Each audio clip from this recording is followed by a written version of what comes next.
The clavicular and sternal heads of the pectoralis major are the prime contributors to shoulder horizontal adduction. The muscles can be tested together or separately. In patients with a cervical spinal cord injury, each head should be assessed separately due to differences in nerve root innervation.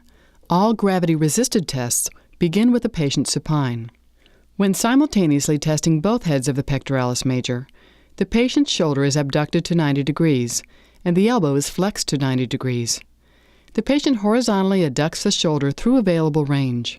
If tolerated, the examiner provides resistance just proximal to the wrist, opposite the direction of motion, while the other hand palpates for pectoralis major activity, just medial to the shoulder joint.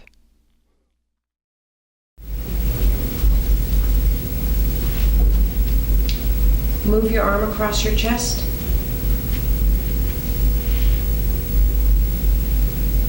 Hold it. Don't let me pull it back.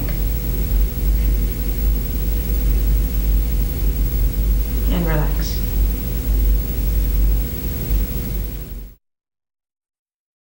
When assessing the clavicular head, the patient begins with the shoulder in 60 degrees of abduction and the elbow flexed.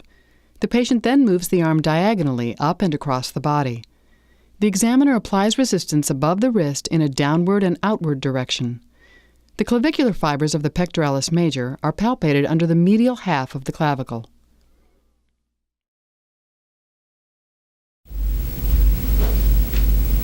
Move your arm up and in. Hold it. Don't let me pull it down. And relax.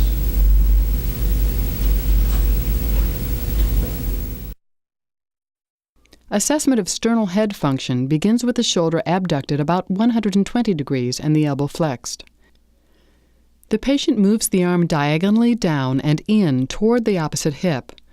Resistance is given at the wrist in the opposite direction. The sternal fibers are palpated on the chest wall at the lower anterior border of the axilla.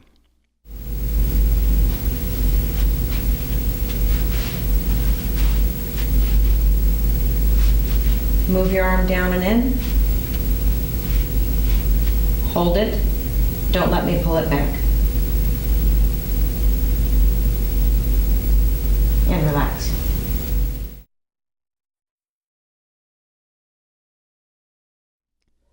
When the strength of the shoulder horizontal adductors is grade 2 or less, the patient's capacity can be evaluated either supine or seated.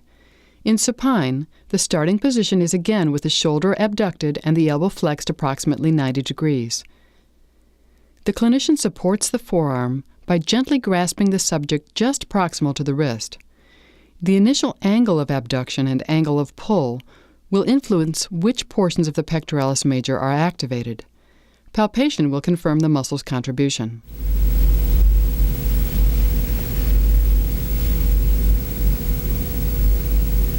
Try to move your arm across your chest and relax.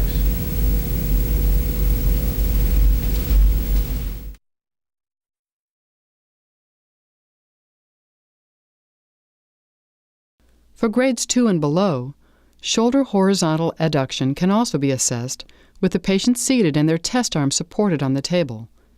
The arm is placed in 90 degrees of abduction or in scaption, and the elbow is slightly flexed. Friction of the table surface should be minimized.